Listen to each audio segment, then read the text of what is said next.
Tufts University's Department of Civil and Environmental Engineering prepares you to design sustainable, resilient infrastructure for communities around the world.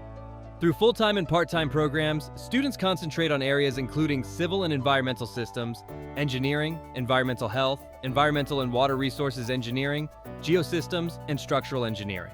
One graduate student says that faculty mentorship has expanded his professional network and sharpened his technical communication skills, helping him transition from a student to a researcher. Our alumni have gone on to work at Arcadis, Avangrid, Renewables, Kleinfelder, and many more, with position titles including civil engineer, engineering manager, and management analyst. Gain hands-on experience through the School of Engineering Graduate Co-op program, with up to 6 months of work experience. Expand your impact with Tufts' dual degree program, combining your MS from the Department of Civil and Environmental Engineering with a leadership-focused MS from the Gordon Institute.